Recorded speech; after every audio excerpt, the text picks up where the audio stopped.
الحمد لله وكفى وسلام على عباده الذين اصطفى أما بعد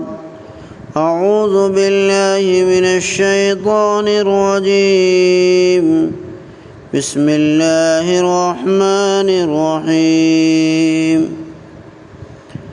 ليس البر أن تولوا وجوهكم قبل المشرق والمغرب ولكن البر من آمن بالله واليوم الآخر والملائكة والكتاب والنبيين وآتى المال على حبه ذوي القربى واليتامى والمساكين وابن السبيل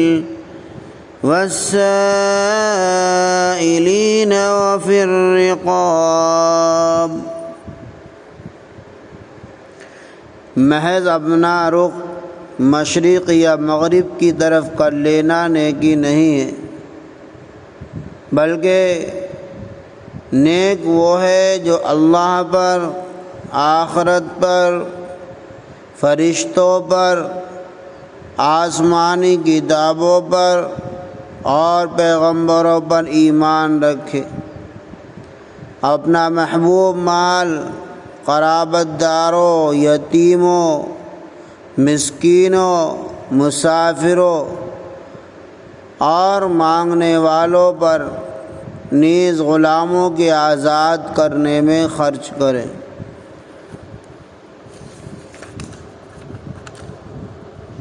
اللہ تبارک و تعالی نے قرآن کریم کی اس آیت کے اندر یہودیوں کی خام خیالی اور نیکی کا جامع تصور بیان کیا۔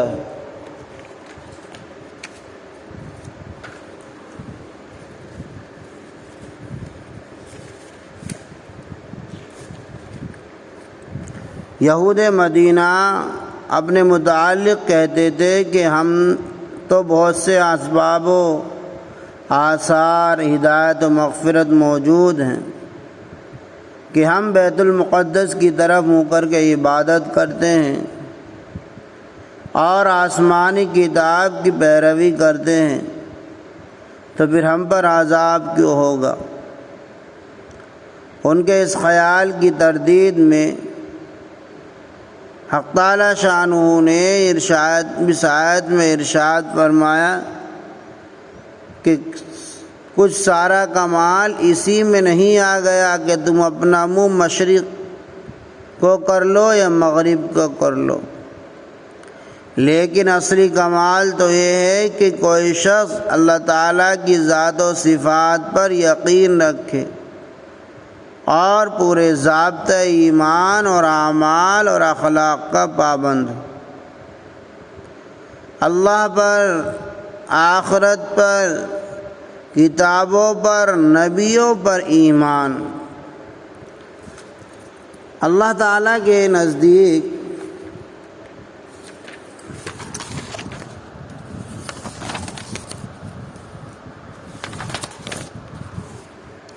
نیک وہ ہے اور مغفرت و نجات اسی کے لیے ہے، اور پکا متقی اور سچا مومن وہی ہے جو اللہ کے موجود ہونے، وحدہ لا شریک ہونے، خالق کائنات اور رب العالمین ہونے کا یقین رکھے، ذات و صفات میں اس کو یکتا و یگانہ سمجھے،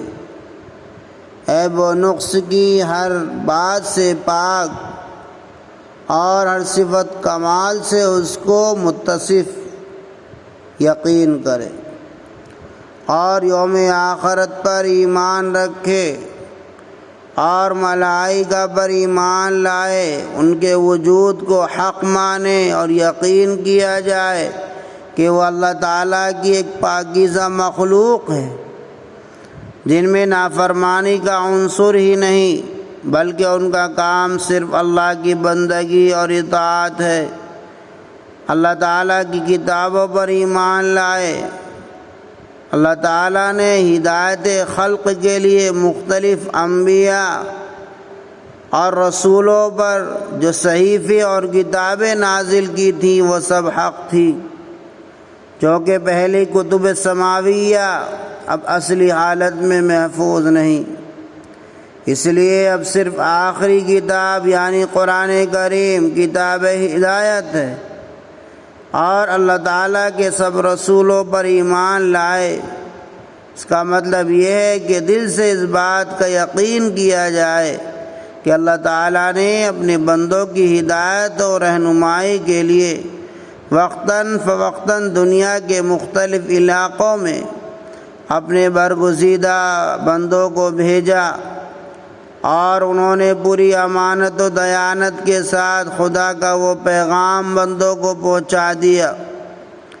یہ سب پیغمبر اللہ کے برگزیدہ اور صادق بندے تھے، اور اسی کے ساتھ اس پر بھی ایمان لانا اور یقین کرنا ضروری ہے کہ اللہ تعالیٰ نے اس سلسلہ نبوت رسالت کو نبی آخر الزمان محمد مصطفیٰ صلی اللہ علیہ وسلم پر مکمل کر دی، اور اب قیامت تک پیدا ہونے والے انسانوں کے لیے نجات و فلاح آپ ہی کی اتباع اور آپ کی پیروی میں ہے۔ محترم سامعین، آگے اللہ تبارک و تعالی نے حقوق العباد کا تذکرہ کیا۔ اس آیت میں اعمال و اصلاح و تصحیح کے متعلق فرمایا جاتا ہے، اور ارشاد ہوتا ہے کہ کامل نیکی کو حاصل کرنے والا شخص وہ ہے جو مذکورہ عقائد کے علاوہ اپنا مال بھی دیتا ہو اللہ کی محبت میں، اپنے حاجت مند رشتہ داروں کو اور نادار یتیموں کو، یعنی جن بچوں کو ان کا باپ نابالغ ہو کر مر گیا، چھوڑ کر مر گیا، جن بچوں کو ان کا باپ نابالغ چھوڑ کر مر گیا ہو، اور دوسرے غریب محتاجوں کو، مسافروں کو، لاچاری میں سوال کرنے والوں کو، اور قیدی اور غلاموں کی گردن چھڑانے میں، یعنی جن مسلمانوں کو کفار نے ظلماً قید کر لیا ہو ان کی رہائی میں، یا مقروض کو قرض خواہ سے چھڑانے میں، یا غلام کو آزاد کرانے میں، یہ سب فی الرقاب کے مفہوم میں آ گئے، یعنی اپنے مال میں سے اپنے اعزا اقربا کی ہمدردی کرتا ہو، اور صرف اقربا ہی کی غمخواری نہیں بلکہ مفلوق الحال بچوں کی کفالت کا بار اٹھاتا ہو، جن کے باپ کا سایہ ان کے سروں سے اٹھ گیا ہو اور بیچارے شفقت بدری سے محروم ہو گئے ہوں، نیز ان باعزت